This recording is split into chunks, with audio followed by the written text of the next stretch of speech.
Hello, how's it going? In this video, we're going to learn how to play Arabesque by the composer Burgmuller. We're going to break it down note by note. And now you might have seen those other tutorials where the notes are falling from the top of the screen. However, I don't find those super conducive to learning because you're not actually learning, first of all, how to read sheet music and also where to position your fingers. And also, if you then forget something, you then don't know, you have to go back to the video and scroll and stuff. Here you can just look at the sheet music and orient yourself because slowly we want to be developing your ability to read sheet music as well. Okay, so let's get right into it. I'm going to show you how to play it. It's this piece of music that goes like this. Right? You might have heard it. Hopefully you have heard it because why else would you be on this tutorial? Anyway, okay, so let's break it down a little bit. First of all, let's look at the structure. So we've got an A section. Here we've done that in blue. Let's start off with the intro. That's 2 bars long, the green little box. And then at the end, we've got an outro. So those are in green anyway.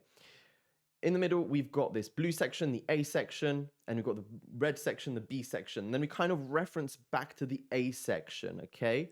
So let's get right into it. So the first of all, let's actually play through all of it so you can hear what this piece of music sounds like.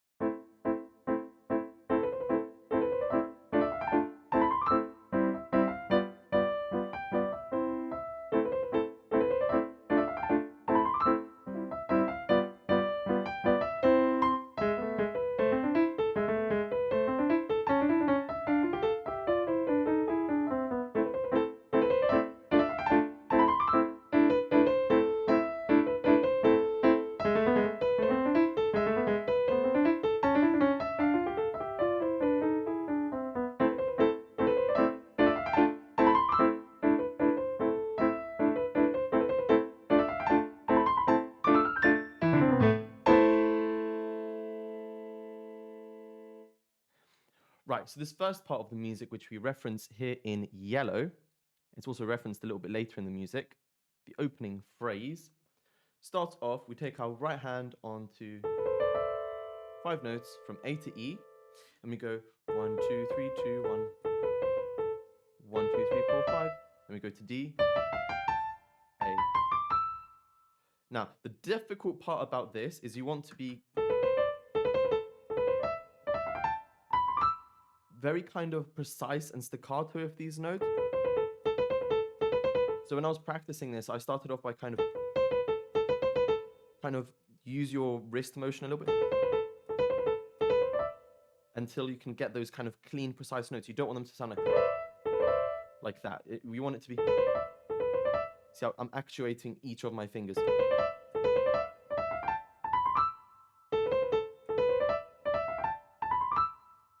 So practice that part first. Then the left hand, sorry, goes A, C, E. And we go up to the D chord, right? So that's kind of going from the A chord up to the D. And then it's basically harmonically what we're doing. We go.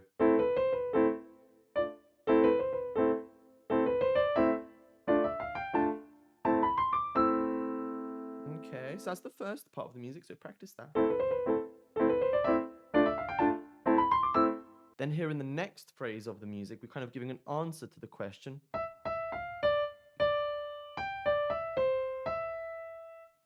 So this time our hand is in C position. We're kind of going to actually go C major chord. We've started off in. We go to C major here. So we'll start with those 5 fingers there. E, E, F, D, D, G, D, E, C, E. Second time round, we finish with C instead of C. Whilst the left hand goes, we go from A, C, E. Our thumb goes down to G, G, C, E. Fingers open up to G, B, F. And back to C, E, C. You can see that in the music. Hopefully try to use a little bit of your sight reading abilities to see that left hand there, what the notes are doing, okay?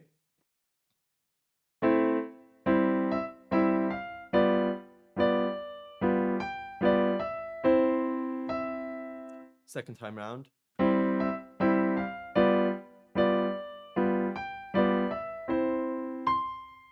So together, from the beginning up until the end of what we've just covered, sounds like this. We start off with that left hand chord 4 times.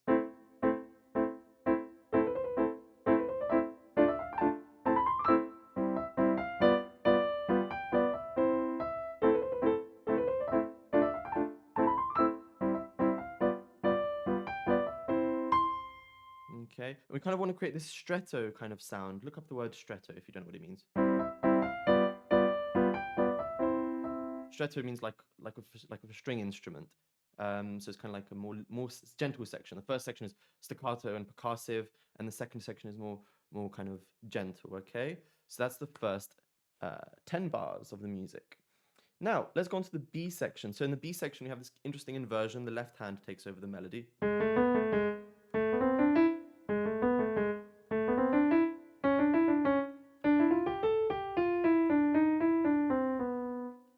That's what the left hand does. So we start off on 3 fingers here. G sharp, A, B. Then we go put a finger 5 on A. Back to G sharp, A. Same thing over here on C sharp, on D. Then this bit we're going to have to do hands together.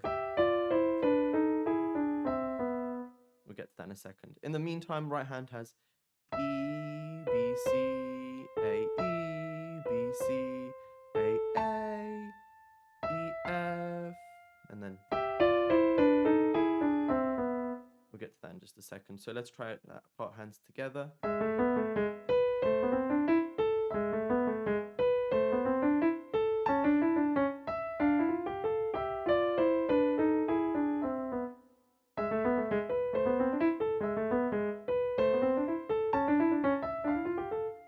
Now on this part, we'll start off with finger 2s on G and E.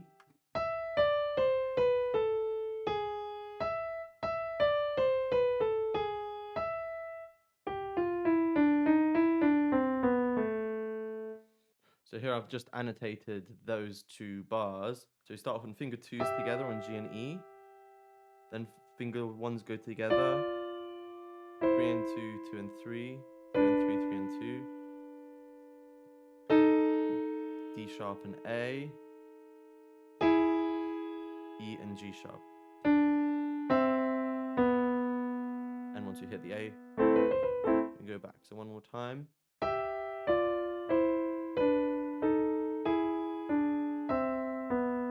And you need to practice that a couple of times until you're super comfortable.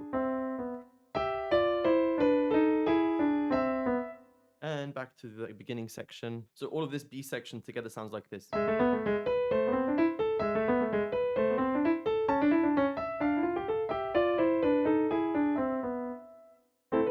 we go back to the A section, or A2 section.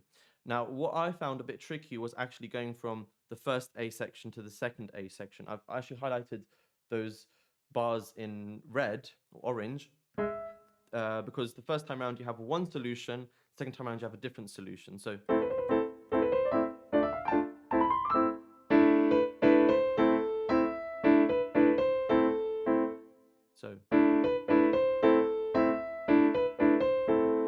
what I would advise you to do is practice that first A section beginning, going into the first ending, go back to that first A section thing, and then go to the second ending. So I'd practice it like this.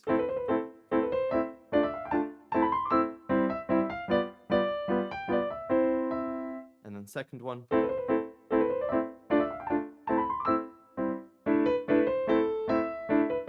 See, my hand already defaulted back to the first variation. That's why we should practice putting our brain onto 2 train tracks.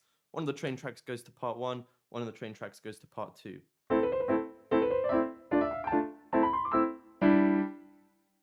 Try again.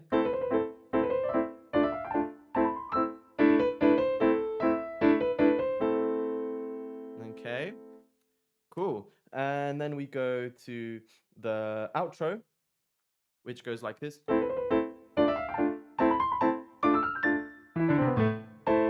Let's break that down a little bit. We have the A chord up to the D chord, back to the A chord. Then right hand goes A, straight to D, A to D. So again, A chord, chord, A chord,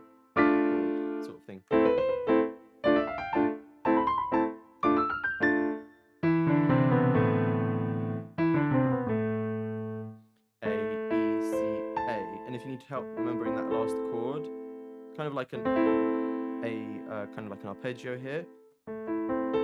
Play it like that. So left hand has A and E, right hand comes in for C and E. Or you play this one octave higher.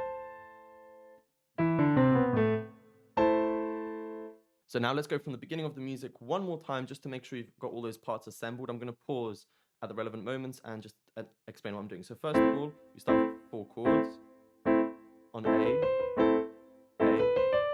D, A, first ending. Right hand goes to E.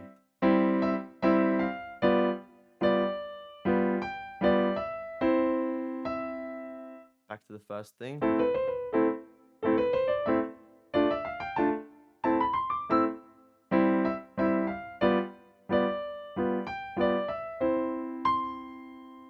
Now, onto the B section.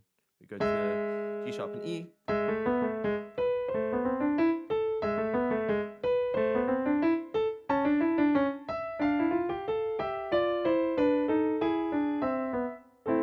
Similar to the first section, but different ending. The sad ending.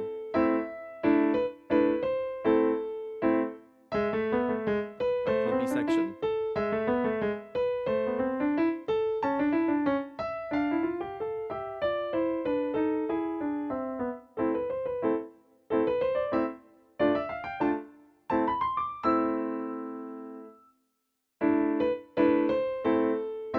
Sad ending. And now the finale, the outro.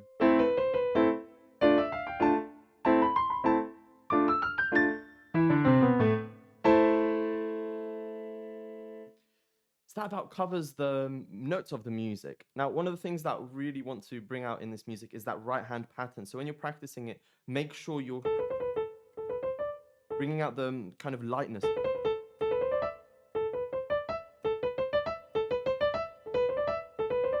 Do do do do do da da da da da. We don't want to hear just lazy.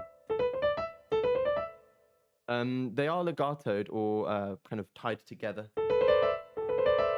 But leggero, I don't think we don't hold them down. You can see on my light up piano how I'm lifting them off quite fast. I'm connecting them, but I'm lifting them off quite fast.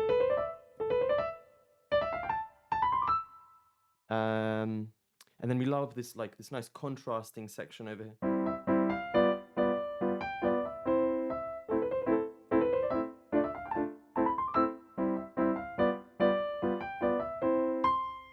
And here we've got this beautiful kind of change. The left hand's got. And again, you're going to need to practice that to bring out the staccato-ness of those.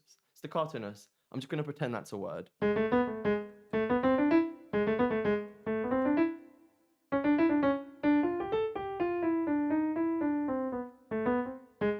Yeah.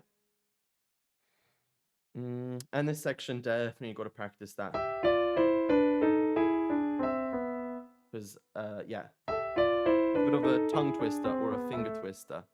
And then the structure of the music, that I had to actually work on quite a lot, going back and practicing kind of beginning to end. Once I learned all the parts, to get confident knowing what happens next. As I said, go back and practice that little, A section going to the first ending, A section going to the second ending. So that's so you're very confident what's going to happen next.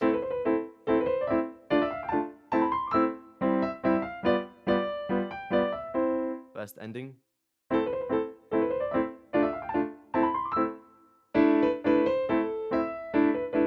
And I think doing that little facial expression definitely helps you to know where you're going, if you're like me.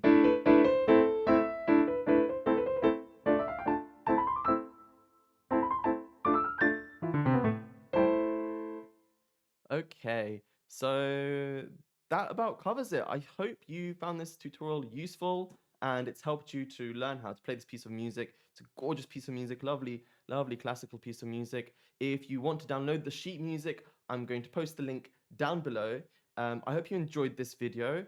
Please subscribe to this channel. And if you enjoyed it, leave a comment. Tell me how you enjoyed it. What was or if you have any observations, I'd love to hear them. And as I said, I'm available for online piano lessons. So if you'd like some help learning this, because I know this is a challenging piece, I'm working on it with a few of my students at the moment. and there are some challenges that this piece of music throws up. That was a bad choice of words. You might want to join me online, and we can do some lessons together. So I hope you enjoyed that. Have a lovely day. Bye.